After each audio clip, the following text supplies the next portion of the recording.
Muy bien, entonces vamos a empezar. El tema de hoy es formulación de acuerdos en las familias.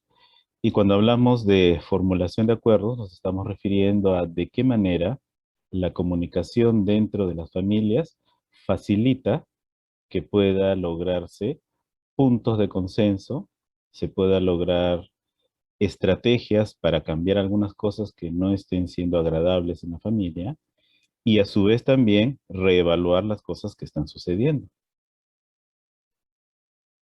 Esta imagen es muy frecuente que la veamos dentro de las terapias o inclusive sin necesidad de ser terapia en nuestra vida cotidiana. Dos personas que están viendo un mismo fenómeno, sin embargo, dependiendo de la perspectiva en la cual estén, pueden considerar que es algo diametralmente distinto. Entonces, lo primero que necesitamos recordar es esto, ¿no? Vamos a repasarlo en las láminas que van a venir a continuación, pero cada quien tiene una perspectiva. Y esa perspectiva, si es que no la consideramos de una manera relacional en su contexto, lo que va a hacer es que muchas dificultades o muchas discusiones se mantengan a lo largo del tiempo. ¿Qué cosa es un acuerdo, no? Empecemos por definir esto antes de entrar de lleno al tema. El acuerdo es encontrar un objetivo común que sea más importante que la propia opinión. Evidentemente estamos hablando entre dos o más personas. Y entendiendo de que dos o más personas significa que mientras más personas intervengan en un acuerdo, más complicado va a ser que éste se respete. Porque estamos hablando de que el objetivo común implica ceder. Ceder en algo que yo quiero o quisiera que el otro acepte y que para lograr el acuerdo no lo voy a conseguir. Entonces, una primera reflexión importantísima para lograr acuerdos es entender cuál es el objetivo. Y ese objetivo no es de una persona o del que manda, sino es el objetivo de el sistema, sea pareja, sea familia. Y para encontrar el objetivo común necesitamos tener muy en cuenta qué cosa es lo que vamos a priorizar, ¿no? Algunas veces yo les he preguntado a las familias en las cuales hay dos personas que discuten mucho, ¿cómo harían ustedes si tienen un hincha del Club Universitario de Deportes de la barra Trinchera Norte versus su rival histórico Alianza Lima de Comando Sur en un clásico? Bueno, evidentemente pues es lógico que cada quien esté en su tribuna, pero ¿cómo conseguiríamos que los dos estén sentados uno al lado del otro teniendo una conversación cordial o inclusive hasta festejando algo? Muchas personas se quedan calladas en silencio, algunas dan la respuesta. Y el objetivo de dos hinchas acérrimos de sus equipos para que estén de acuerdo no es más que la selección peruana, ¿no?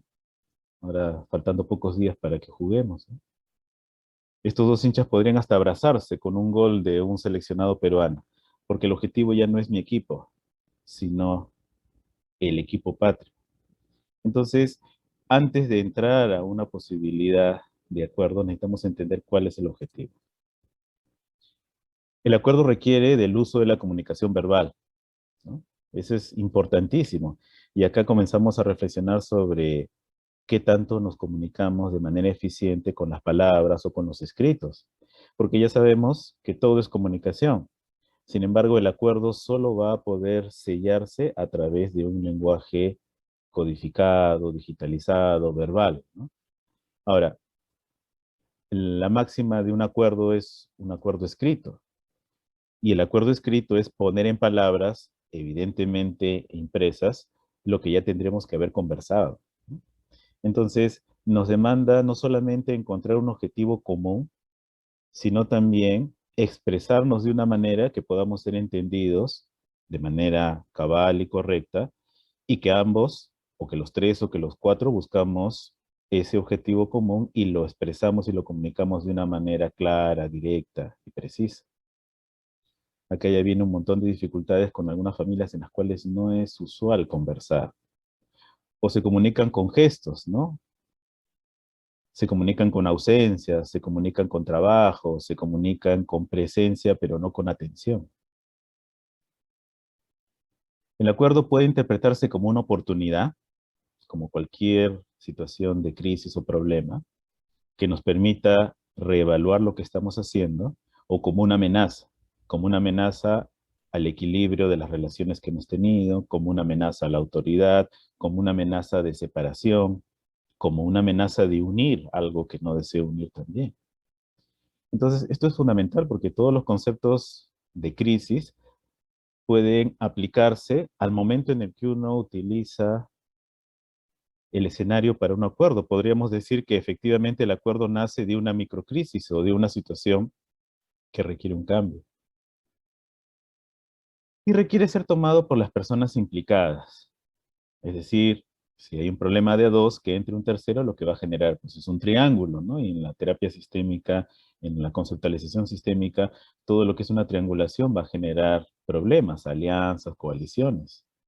Por lo tanto, toda intervención de terceros, por más que sea bien intencionada, e incluso la del propio terapeuta o personal de salud, va a generar riesgos.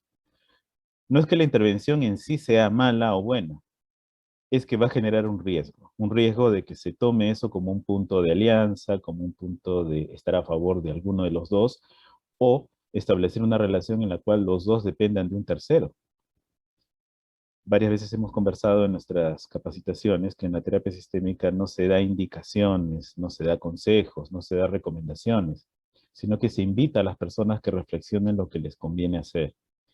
De tal manera de que en una situación de pareja, por ejemplo, en la cual plantean qué nos conviene hacer, nos separamos, no nos separamos, el personal de salud necesita estar muy atento a evitar que estas invitaciones a intervenir se concreten en un consejo, en una indicación, porque eso lo que va a generar es un gran riesgo, sea que resulte, dependiendo del profesional, o que no resulte criticando lo que hizo y desbaratando la posibilidad de seguir recibiendo ayuda. La conceptualización de que no resultó algo que le dijeron implica una falta de confianza. Entonces, miren, no solamente es que necesitamos hallar el objetivo común, expresarlo de una manera clara, entender que puede ser una oportunidad o una amenaza, sino que necesita que se asuma la responsabilidad de quienes están implicados. Y después vamos a ver que hay diferentes niveles de responsabilidad en la familia. Las relaciones influyen en la posibilidad de tomar un acuerdo, es decir, la manera como nos relacionamos puede ser un factor determinante. Por supuesto que sí, acabamos de decidir justamente que es importantísimo entender el acuerdo como una situación de pequeña crisis o microcrisis que requiere reevaluar lo que está sucediendo. Entonces, nos conviene, antes de llegar al acuerdo, reflexionar sobre el tipo de relaciones que construimos, ¿no? Alguna vez en la terapia una señora me decía, doctor, pero nadie hace eso, ¿no? Nadie está reevaluando cómo se lleva con su hijo, con su hija, con su pareja, con su padre. Y yo le decía, justamente por eso, señora, porque cuando ya hay un problema, necesitamos evaluar cómo es que hemos construido nuestras relaciones para poder identificar cuál de esas características necesitamos cambiarlas. No es que debamos o tengamos, no es una obligación, sino que es una conveniencia, es una necesidad para estar mejor. Entonces, yo puedo preguntarme, ¿para qué me relaciono, no, con esta persona? ¿Qué busco o deseo obtener en la relación con esta persona? Recuerden nuevamente que en el modelo sistémico no solamente es que no damos consejos, no recomendamos, ni damos una indicación para que el otro lo cumplan, sino que nosotros no nos enfocamos en una persona en específico. Nosotros intervenimos en la relación. Entonces, invitamos a las personas a que reflexionen qué es lo que se consigue en la relación, no qué es lo que cada individuo cree que está logrando por sí mismo. Y en términos relacionales podemos entender que muchas veces en la relación yo busco que alguien que me quiera, busco a alguien que me atienda, busco que alguien me haga caso, o busco yo seguir las indicaciones de alguien, ¿no? ¿Y para qué busco eso? Para repetir el esquema de relaciones que he aprendido cuando he sido pequeño, pequeña en mi propia familia de origen. O sea, no es que uno lo haga a propósito, no es que uno haya elegido, es que la influencia de lo que hemos tenido en nuestra infancia es un recurso muy potente. Ustedes recuerden que los aprendizajes empiezan desde que el bebé nace, de una manera no verbal, de una manera sensorial, intuitiva. Recién nosotros tenemos recuerdo de lo que hemos aprendido a partir de los 5 o 6 años de edad. Entonces, todos esos primeros 5 años somos como una esponja absoluta en la cual aprendemos cómo se sonríe, de qué manera no se molesta, de qué manera se resuelven los problemas, de qué manera hay o no interferencia en las mismas interacciones, sin ningún tipo de crítica. Y eso es lo que vamos repitiendo en nuestras relaciones y la vamos consolidando, salvo que lo reflexionemos y decidamos cambiarlo. Entonces, hay dos grandes grupos de relaciones entre las personas. Uno, en el cual el nivel de autoridad es evidente, que puede ser funcional cuando es una madre y un niño pequeño, un profesor y un alumno, un jefe de una empresa y un empleado, y va a generar una relación de tipo complementaria. La autoridad está en un lado y la subordinación está en el otro lado. Como repito, no es ni bueno ni malo, depende del contexto en el cual se esté. Y ya ustedes podrían ir pensando, ¿qué pasa si en una relación en la cual los individuos tienen un mismo nivel de jerarquía comienza a haber complementariedad? ¿Qué pasa cuando entre hermanos uno de ellos comienza a ser de papá, sea porque le exigen los padres que se haga cargo de sus hermanos, o él directamente copia modelos de interacción de sus propios padres con sus propios hermanos, ¿no? Entonces, comienza a haber una situación en la cual, siendo de la misma jerarquía, comienzan a establecer autoridades que después va a cargar la parte emocional del que está ejerciendo este rol que no le corresponde y evita la responsabilidad de los que están en el nivel subordinado. Entonces, ¿qué pasa con las relaciones en las cuales se establece complementariedad? Hay una necesidad que los integrantes se impongan, si es que están en la función de autoridad, o que alguien los dirija o les diga qué hacer si están en la posición de subordinación. Esto es, como repito, intuitivo, automático. Las personas no lo están pensando, pero entonces se relacionan así. Buscan que alguien les diga qué hacer. Y los otros buscan que les hagan caso. El otro tipo de relación, el otro gran grupo, tiene que ver con las cuales no hay nadie que ejerza una autoridad o que considere que tiene la autoridad sobre la otra persona. Estamos a un mismo nivel de jerarquía.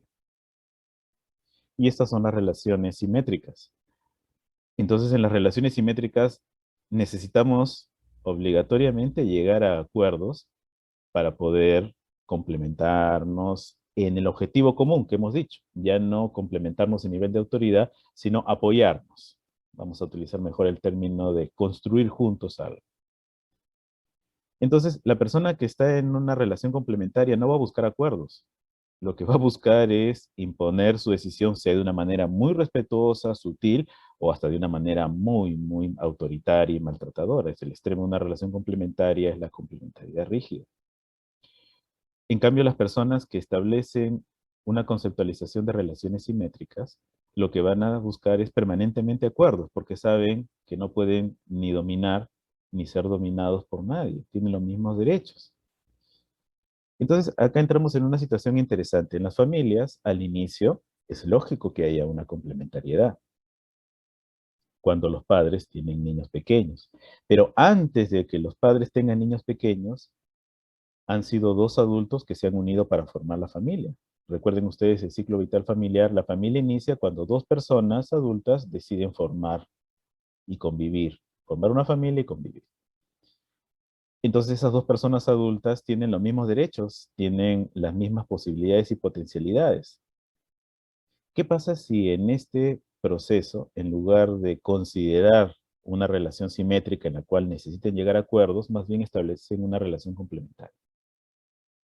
Si los dos tienen un mismo nivel de estimulación o de aprendizaje relacional, de repente se llevan bien de a dos. Pero ¿qué pasa cuando viene el tercero o la tercera? Ahí comienzan a activarse los problemas.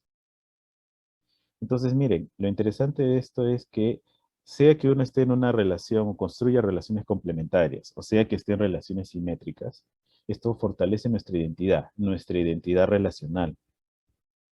Una persona que se ha acostumbrado a vivir en un entorno complementario relacional, va a buscar o indicar, dominar o ejercer autoridad sobre alguien, o a su vez que alguien le diga qué hacer. Y si alguien ha crecido en un entorno simétrico, entonces va a buscar acuerdos.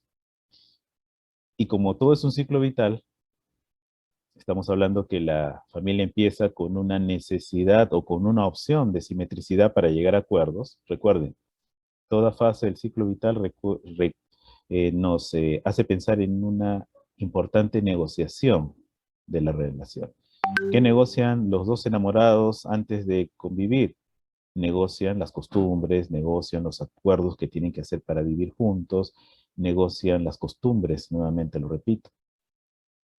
Después ellos establecen una relación complementaria, funcional y natural con sus hijos menores. Pero ¿qué pasa cuando los hijos van creciendo? Ya no es lo mismo. No es lo mismo hablar con un niño de 8 años que con un adolescente. Y no es lo mismo hablar una persona adulta de 50, 60 años con un hijo de 30 años. Entonces, las familias que perciben que el ciclo vital va pasando y que necesitan adaptarse y que entienden que necesitan establecer relaciones de manera distinta, son las que mayor éxito tienen para renegociar las normas y salir de las crisis. Por el contrario, las que no lo ven así, lo que hacen es mantener esa disfuncionalidad. Y ojo que hemos hablado del extremo de la complementariedad cuando es autoritaria, pero también hay un extremo disfuncional de la relación simétrica que es la escalada o la competición, la escalada simétrica.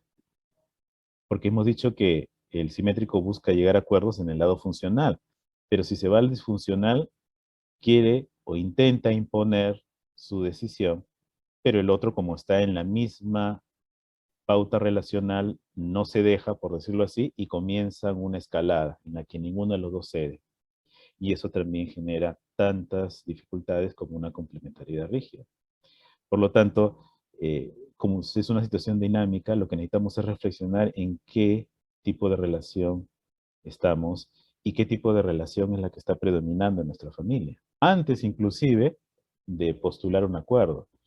Muchas veces hemos dicho que cuando uno quiere resolver un problema, lo primero que tiene que hacer es identificar bien el problema. Y antes de entrar a un acuerdo, necesitamos identificar qué tipo de relaciones hemos construido. ¿Qué necesitamos para llegar a un acuerdo? ¿Cuáles son esos requisitos? Necesitamos un entorno de crianza en el cual se desarrolle nuestra niñez y nuestra adolescencia, que nos permita justamente entender que las relaciones se construyen y que las relaciones pueden ir cambiando dependiendo de cómo uno va creciendo. Y que esas relaciones necesitan en un primer momento, cuando hay complementariedad, de ser de protección. Y después, cuando ya crecemos y tenemos nuestro desarrollo social pleno, que es en la juventud y en la adultez, aprender a compartir, ceder en lo que sea necesario para lograr un objetivo común. Lo que hemos aprendido en la niñez y en la adolescencia va a tener un resultado en la adultez. Entonces, primero necesitamos que el ser humano haya sido protegido emocionalmente por sus padres, de tal manera que se sienta en un ambiente en el cual puede desarrollarse, donde no hay mayores riesgos. Y si los hay, recibe el mensaje claro de que están acompañándolo, que le están ayudando y que pueden apoyarlo cuando lo necesite. Esa es la protección. La protección entonces nos enseña a compartir, porque si yo estoy en un entorno en el cual me protegen, yo puedo también dar algunas de mis cosas a mis hermanos, aprendo a compartir. No es que tengo que tenerlo todo yo, porque si no lo tengo, lo pierdo.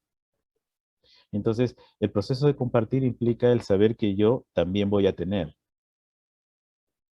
Y si yo aprendo a compartir, entonces voy a identificar qué cosas sí puedo compartir, qué cosas sí puedo ceder y qué cosa no es conveniente que ceda.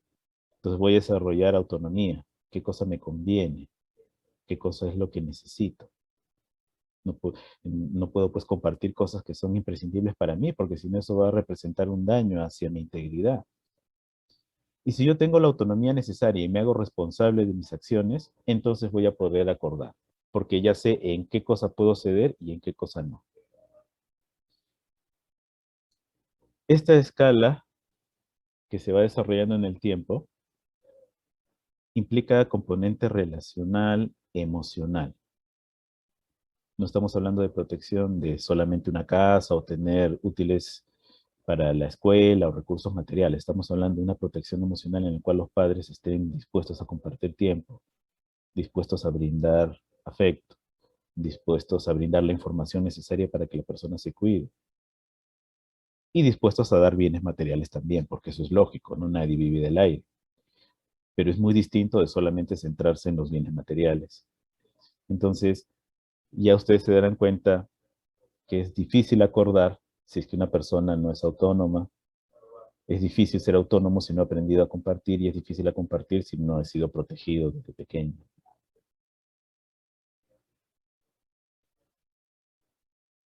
¿Cómo enfocamos entonces los acuerdos en las familias? Hay algunas ideas que son importantes acotar, ¿no? Hay un mayor impacto de acuerdo, es decir, va a tener mayor efectividad, va a ser más contundente si el acuerdo está relacionado al nivel de responsabilidad del subsistema. ¿Qué significa esto? Que si tenemos el sistema parental y hay acuerdos entre los hermanos o los hijos, eso no va a ser tan contundente como que los padres den el ejemplo. También es importante que tomen acuerdos un padre con uno de los hijos o un padre con todos los hijos, pero nunca va a ser tan potente como cuando los padres se ponen de acuerdo.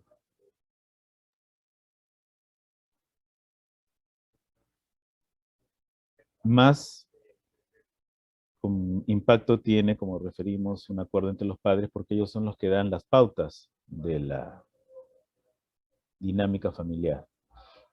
Muchas veces vienen familias en las cuales dicen que se están peleando los hermanos y comenzamos a ver cuál es la dinámica y resulta que los padres tampoco están de acuerdo. O vienen porque dicen que uno de los hijos o el primer hijo tiene un comportamiento hiperactivo o que es muy renuente a socializar. Y conversamos con los padres y cada padre tiene una perspectiva distinta de cómo hacer los enfoques de crianza o cómo corregir o cómo premiar al niño o a la niña.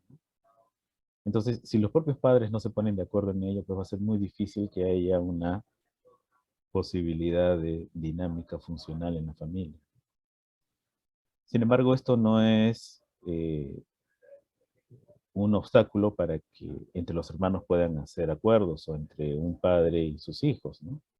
Lo que estamos viendo es que mucho más impacto tiene el que los padres primero sienten las bases de los acuerdos. Recuerden que los niños aprenden lo que ven desde muy pequeños, ¿no? Y hay familias en las cuales el mensaje eh, relacionales, aquí no se resuelve nada, aquí solo se discute. Una segunda reflexión importantísima para los acuerdos en las familias es que un acuerdo que reiteradamente no se cumple, en realidad sería un pseudo acuerdo, ¿no? Porque si no se cumple es que no han estado todas las partes involucradas en la situación de acuerdo, genera mucha mayor frustración que no tener ningún acuerdo explícito. Y hago hincapié aquí al acuerdo explícito porque las familias tienen acuerdos, pero como no lo hacen verbalmente, el acuerdo puede ser cada quien hace las cosas a su manera. Es un acuerdo no dicho. O el acuerdo explícito, aquí todos les hacen caso a mamá. Papá no importa, él solamente lleva la plata. O todos le hacen caso a papá y mamá es la que da cariño. O el que castiga aquí es papá, mamá es la que da afecto. Entonces, es importante que las familias también se den cuenta cómo sin haber conversado también hay ciertas normas, reglas que no se han dicho, que nunca se han explicado, pero que funcionan. Sin embargo, lo más potente es acuerdos que sean explícitos de cómo va a ser las normas de crianza, cómo va a ser la distribución del dinero, de qué manera se va a priorizar los recursos cuando haya una crisis, cómo reaccionar frente a una amenaza a la integridad de la familia, etcétera, etcétera, ¿no? Entonces, cuando uno utiliza un lenguaje y dice, ya, entonces lo hacemos de esta manera y no se cumple, eso desacredita la opción del acuerdo. Las familias creen que el acuerdo no sirve, ya mejor para qué converso, ya mejor para qué hablo, cuando en realidad no han pasado por el proceso que dijimos hace unos minutos en las láminas previas, ¿no? El entender que hay que buscar un objetivo común, el entender que puede ser una oportunidad, pero también que es una amenaza, el entender que necesito reflexionar sobre el tipo de relación de acuerdo al momento del ciclo vital en el cual estoy viviendo, ¿no? Los acuerdos necesitan estar basados en la realidad. Y acá nuevamente reiteramos la importancia de ver en qué ciclo vital está la familia, ¿no? Formación de pareja, nacimiento del primer hijo, crecimiento de los hijos, independencia de los hijos, nido vacío.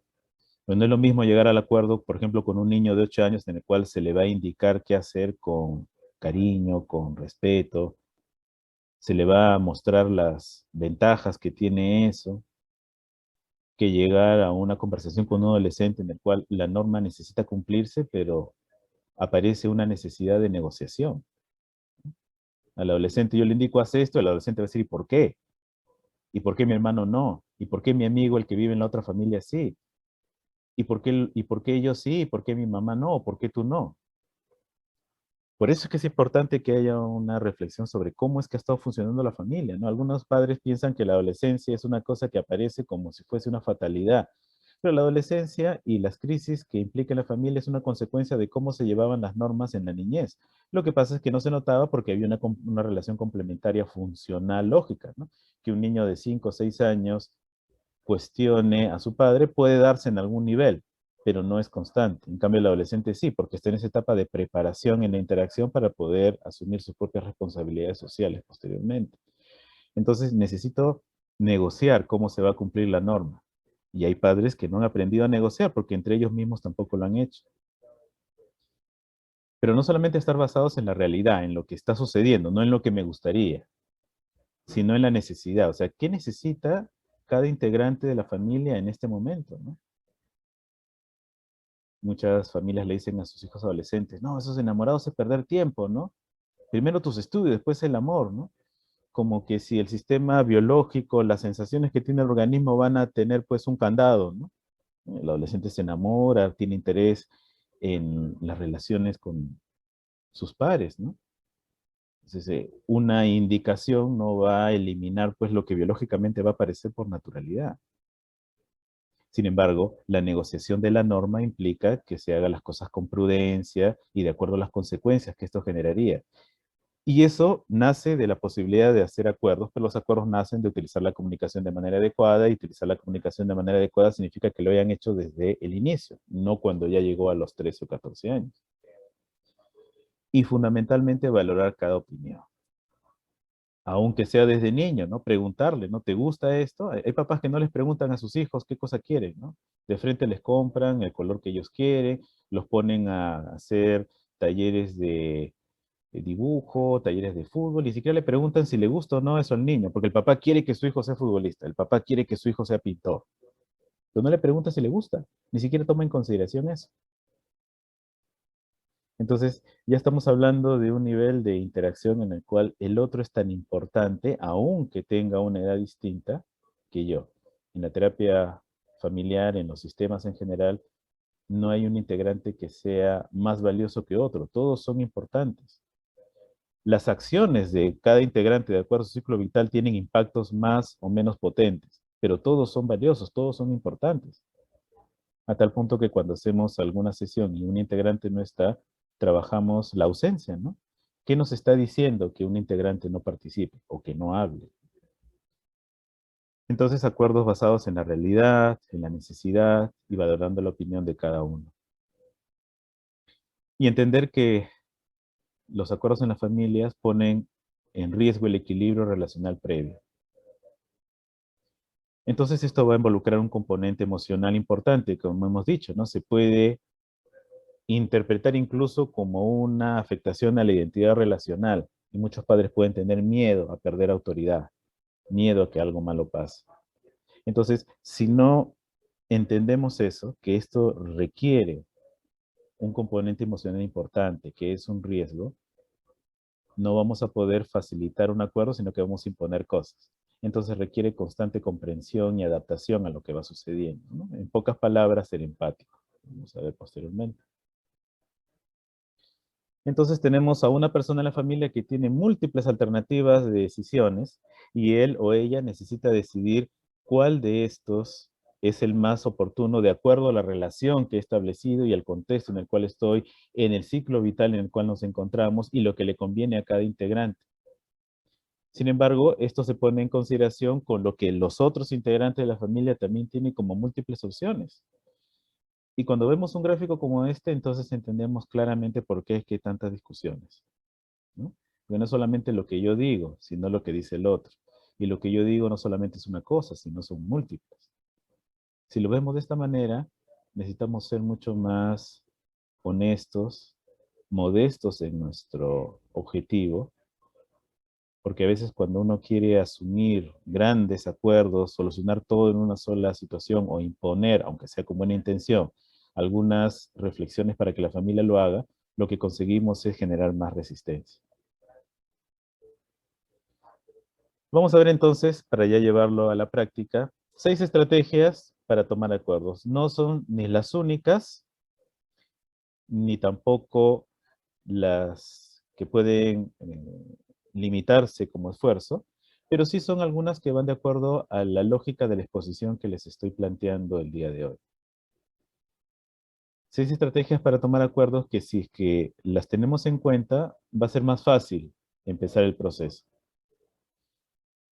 Lo primero es que sea la situación en la cual estemos, hay que hablar solo del tema propuesto y priorizado. Y no solamente el tema propuesto y priorizado, sino en el contexto adecuado. Vamos a entender esto entonces de una manera detallada. Quiere decir que cuando hablo sobre algo para llegar a un acuerdo, solo necesito hablar de eso. Si comienzo a poner temas del pasado, cosas colaterales, lo que dijo tu hermano y la otra vez tú no me hiciste caso, y cómo yo cedí la vez pasada y ahora tú no, lo único que voy a hacer es generar mayor tensión. Y no solamente es cuestión de hablar del tema que hemos planteado, sino que ese tema necesita haber sido priorizado, porque si intentamos llegar a un acuerdo sobre algo que no es lo prioritario, lo que va a pasar es que uno de los dos o uno de los tres va a agarrar el otro tema. Entonces, antes de hablar, primero tenemos que ver, este es el problema más importante, este es el problema más urgente, esto es lo que va a generar mayor posibilidad de impacto en nuestra familia. Entonces necesito priorizar, necesito identificar dónde está ese punto relacional que se ha anudado, por decirlo así, que está haciendo conflicto y que nos impide avanzar en la relación, sea de padres a hijos, entre hermanos o entre parejas, o parejas que se han separado pero que no se ponen de acuerdo de qué manera van a dividir los bienes o la tenencia de los hijos, ¿no? Y en el contexto adecuado, ¿no? Una de las cosas más importantes para que un acuerdo no funcione es que se hace en momentos que no son los adecuados. Algunas parejas vienen y dicen, pero yo te dije que sacaras la basura. ¿Cuándo? ¿Cómo fue cuando estabas en el baño, no? Te lo dije bien clarito, ¿no?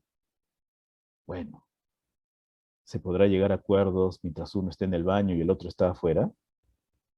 O de repente cuando uno está apurado yéndose a trabajar o está quitándose toda la ropa después de haber regresado en este tipo de pandemia y estar haciendo su protocolo de limpieza. O sea, ¿tendrá la atención adecuada en ese momento? Cuando uno está muy cansado físicamente, ¿tendrá las condiciones para poder poner de su parte toda la atención e interés para llegar al acuerdo? Ahora, el contexto adecuado no significa esperar eternamente. Yo puedo construir ese contexto, porque algunos llegan siempre cansados, ¿no? Entonces le decimos, pero dígale, ¿no? Quiero conversar sobre esto, para mí es importante. Hemos estado postergando esto, vamos a conversarlo, por favor, ¿no? Un segundo componente que nos puede ayudar a llegar a acuerdos en las familias es ser claro al momento de hablar, ¿no?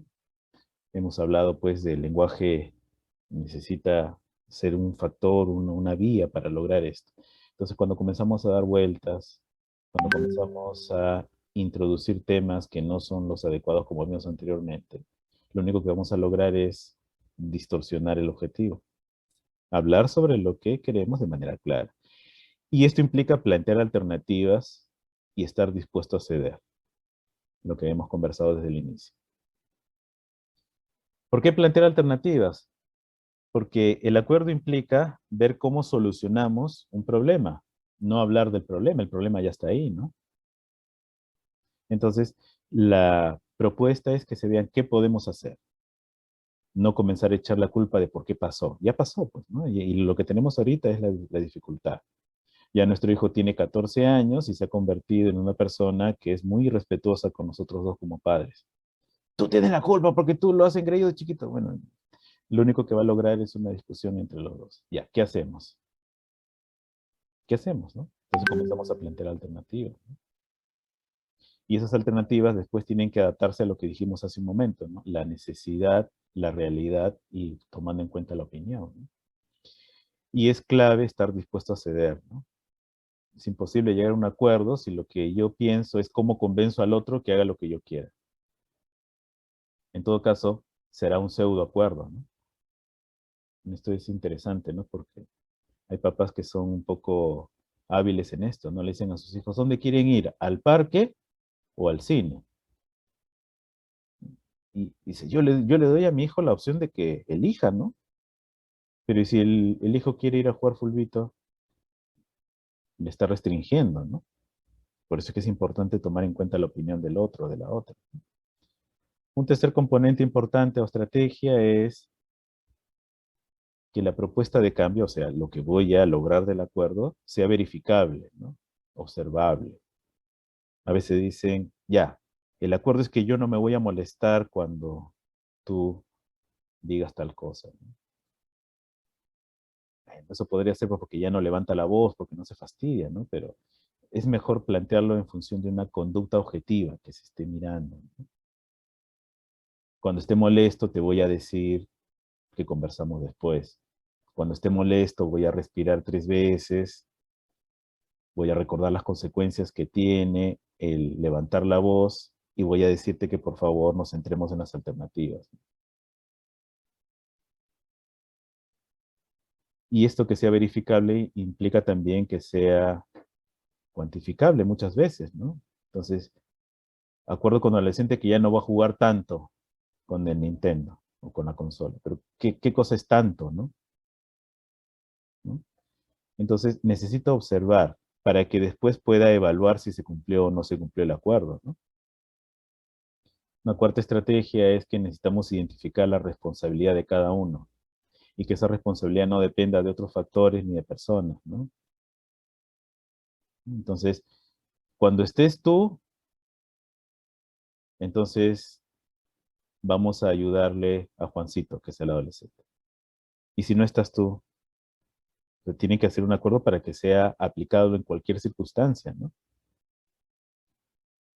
No, ojalá que no venga tu hermano porque ese es un fresco, siempre se come todo y nunca deja nada.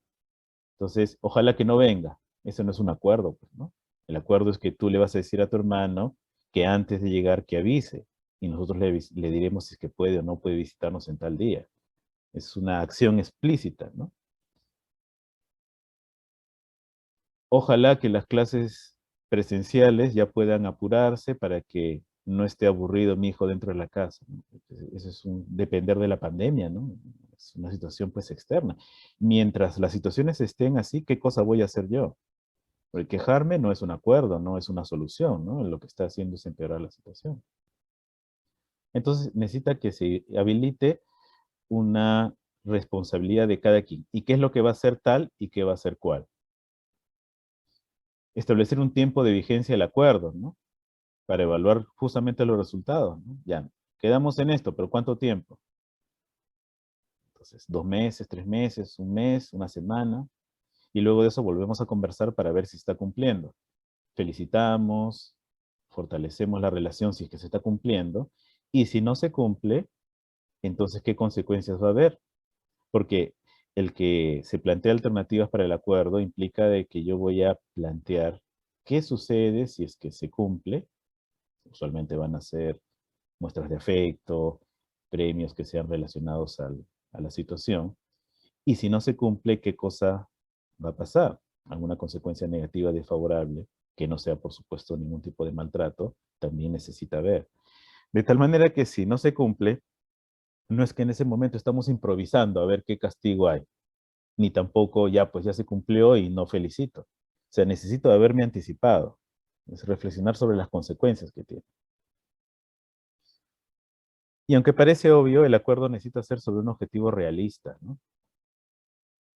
Entonces, si tengo una conducta de uno de los niños que es muy hiperactivo, pues no lo voy a lograr en una semana, ¿no? Probablemente requiera algunos meses de trabajo en el cual va a haber pequeños logros y después medianos y finalmente grandes logros. Y necesita ser respetando los derechos y normas sociales, ¿no? Entonces, restringir un derecho a una persona, no vas a salir porque yo lo digo, porque soy tu padre, pues es una manera dictatorial de intervenir en la familia, ¿no? Y por supuesto, tampoco aprovechándose de ninguna otra estrategia que vulnere la ley, ¿no?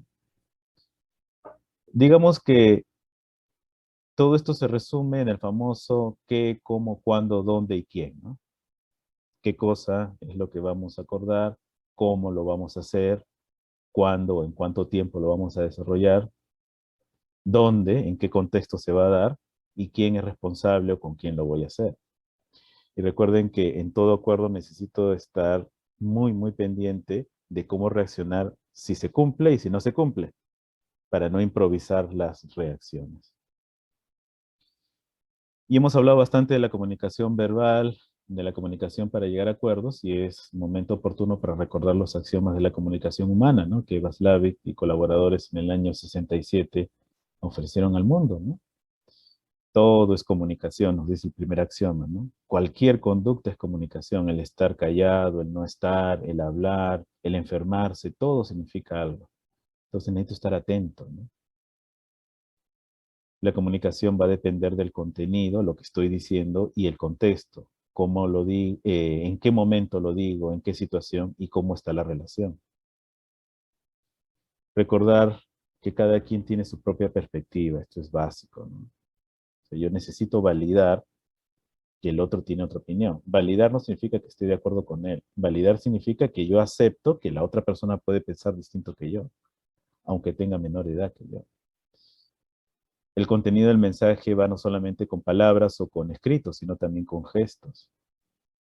Y lo que hemos conversado al inicio, las relaciones se establecen en dos grandes grupos, simétricas o complementarias. Si nosotros constantemente reflexionamos sobre cómo nos comunicamos, nos vamos a dar cuenta que siempre estamos transmitiendo un mensaje, que necesitamos entender cómo decimos las cosas y en qué momento. Validar o aceptar que el otro puede estar en desacuerdo, y eso no es un ataque hacia mí, sino que es el esfuerzo de él o de ella por también afirmarse en su posición. Y que eso establece el tipo de relación que nosotros construimos, ¿no? Entonces, ¿qué requisitos tienen estas relaciones que deseamos en las familias para llegar a acuerdos? Establecer límites, asumir responsabilidades y entender que cada quien tiene su propia perspectiva o razón.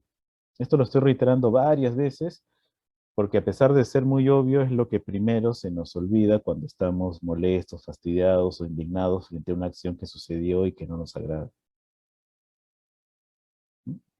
Entonces, el límite implica el poder identificar que todo merece respeto, ¿no? No hay ninguna justificación para gritar, ninguna justificación para maltratar a alguien, ninguna justificación para golpear, ni para abandonar a alguien que lo necesita, ¿no? Porque el afecto es una necesidad importante para los seres humanos y que los padres no brinden afecto ya se convierte eso ya en una falta de respeto, ¿no? Es una violencia por omisión. La responsabilidad va a generar confianza, porque si los acuerdos se cumplen, entonces yo voy a confiar en que cada vez que converso contigo, esto va a poder tener un resultado que yo y tú deseamos. Y el entender que cada quien tiene su razón, su perspectiva, su opinión, es reconocer constantemente que necesitamos un enfoque, un acercamiento empático. Como repito nuevamente, el ser empático no significa estar de acuerdo con el otro. Ser empático significa entender que el otro tiene su razón, entender que el otro, de acuerdo a su condición, podría sentir cosas distintas de lo que yo siento y que tiene derecho a hacerlo. Y más bien, juntos, conversando, podremos llegar, en función de las consecuencias que tiene para nuestra relación, cómo llegar a un punto de equilibrio, un objetivo común, nuevamente. Esto lo que genera son relaciones nutritivas y genera bienestar, porque permite que las personas crezcan en función de que se dan cuenta que pueden compartir, ceder y conseguir objetivos en común. Quiero terminar la exposición con una eh, construcción de un diálogo imaginario que nos puede ayudar a entender cómo es que podemos relacionarnos de una manera respetuosa, confiable y empática, así haya cualquier dificultad. Y esto implica el darse el permiso de poder hacerlo, construyendo una relación que se acerque a la simetricidad, o aún en la propia complementariedad si es funcional biológica, ¿no? Un padre con un niño, por ejemplo. Entonces, esto es una declaración que nos puede ayudar a volverlo práctico, ¿no? Decimos entonces, me doy cuenta que hasta el momento no he logrado ponerme de acuerdo contigo. He sentido temor de perder autoridad, cosas materiales o que algo malo pase. Sin embargo, si no afronto la realidad y la necesidad de cambiar, las consecuencias serán peores. Puedo tomar una decisión en función de los beneficios y los riesgos. Y también la puedo reevaluar y replantear con otro acuerdo si no se logran los objetivos propuestos. Me puedo equivocar. Lo importante es estar atento o atenta a lo que suceda y corregir si es necesario. Como no puedo controlar lo que suceda fuera de mí, lo importante es que cumpla con lo que me voy a comprometer y sea algo que quiero hacer. Así genero respeto y confianza. Además, al valorar su punto de vista, le muestro a él o a ella que también quiero que lo haga conmigo. José Saramago, el Premio Nobel de Literatura del año 98, nos dice, he aprendido a no intentar convencer a nadie. El trabajo de convencer es una falta de respeto. Es un intento de colonización del otro. Muchas gracias por su atención.